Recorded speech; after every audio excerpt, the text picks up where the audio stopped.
This week we're checking out some more of the indie games that were on show at PAX Australia, including Eatvolve, Paperville Panic and Spin Rhythm.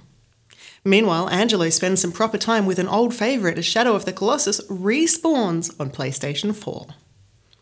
This is Player Attack.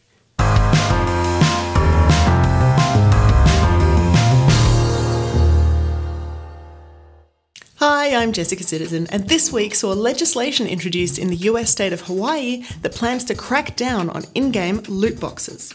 There are two pairs of new bills. One set simply requires prominent labelling of games containing randomised purchase systems, as well as disclosure on the probability rates of receiving each reward. The other set of bills would see the sale of these games restricted to people over the age of 21, that is, bringing things into line with other forms of gambling within the US.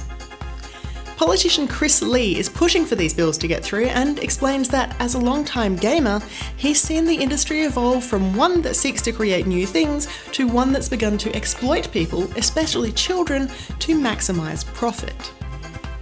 With more than half US states currently looking at implementing some sort of loot box legislation, it will be interesting to see what happens to these Hawaiian bills. We don't currently have a time frame, but when it happens, you'll know.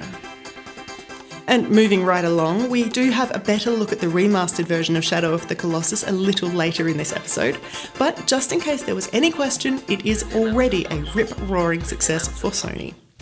Looking just at sales figures coming out of the UK, and even then only looking at the physical retail copies sold, the PS4 remaster has sold 73% more in its first week than the original PS2 release did back in February 2006. There are obviously a number of contributing factors to these numbers, but the big takeaway message here is that there well and truly is a market for remasters of old favourites. Take that, naysayers. On a similar topic, it is worth mentioning here that there is a pretty serious rumour doing the rounds that Spyro the Dragon will be getting a trilogy remaster a little later this year too.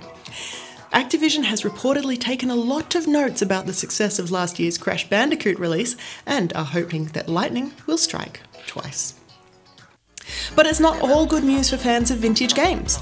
Night Dive Studios has announced that, following a successful Kickstarter campaign and more than $1.3 million in funding, development on the new System Shock has stalled. Maybe we were too successful, says Stephen Kick, CEO of the developer. Maybe we lost our focus. The team has now been officially placed on hiatus while they figure out what they need to do in order to return to its original vision. In what sounds ominously like famous last words, Kick explains that we are taking a break, but not ending the project. We'll keep you posted. You are not welcomed here. Remove yourself. In quick news, it sounds like something is happening in the Warcraft 3 camp, with a significant number of international players being invited to Blizzard HQ in Anaheim for some sort of secret online event.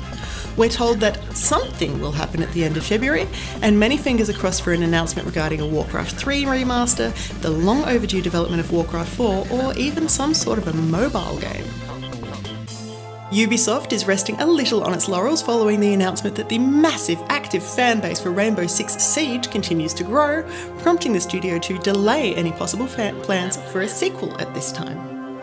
Similarly, For Honor has shaped up to be a bit of a sleeper hit for the publisher, with more than 1 million unique gamers logging in every month and more than 7.5 million having played the game since its launch just a year ago. CD Projekt Red continues to improve its spin-off title Gwent, with new gameplay mode Gwent Arena currently in testing. The draft-based mode will let you build your ideal deck with no regard for factions, rarity or duplicates, and then you can jump right into a match against the man of glass, Gaunter O'Dim. Taking part in the arena will cost you 150 or around $2, and you will be able to play through to 9 successful contracts or 3 player deaths. Even if you don't complete a single contract, you'll still take home a minimum of 1 keg, but the results add up quickly, including 1 randomly chosen legendary card if you win all 9. Microsoft has announced that even though Sea of Thieves will launch without microtransactions, you won't need a telescope to see them on the horizon. The swashbuckling pirate adventure will get its first major content update around 3 months after launch, and that will bring with it the dreaded real-world money transactions. We are reassured that, despite the piratical theme, there won't be any loot box type random content, with Rare instead sticking with cosmetic rewards only. Or, to be more specific, microtransaction items will have emotional value, not mechanical value. You will also be able to earn paid currency through normal play, but no details just yet on how exactly that will work. And finally this week, some unexpected good news. Remember THQ, the video game developer that created amazing games like the Red Faction and Saints Row series? Remember how it declared bankruptcy back in 2012, prompting a surreal auction of all manner of games? Sega picked up Relic in the Warhammer 40k series, WWE and Evolve went to Take-Two Interactive, Ubisoft got South Park, Koch Media snapped up both the publishing rights for Metro as well as its developer Volition. The rest got broken down into smaller pieces. Gearbox Software took home Homeworld, 505 Games got drawn to life, and Nickelodeon went to Activision, and so on. The majority of assets went to Nordic Games, which changed its name a few years ago to THQ Nordic, just to make sure there was a bit of consistency there. And now, 2 years after that, there is even more consistency in the THQ chapter of video game history. THQ Nordic has just acquired Koch Media, meaning that developer Deep Silver is now back under a THQ umbrella, bringing with it Saints Row, Dead Island, Homefront, and the exclusive license for the Metro franchise.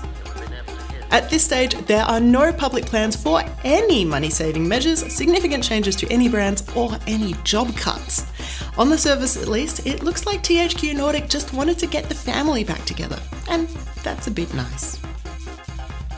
For more information on any of these stories or to keep up to date with the latest gaming news, head to playerattack.com. But for now, stick around, we've got plenty more still to come.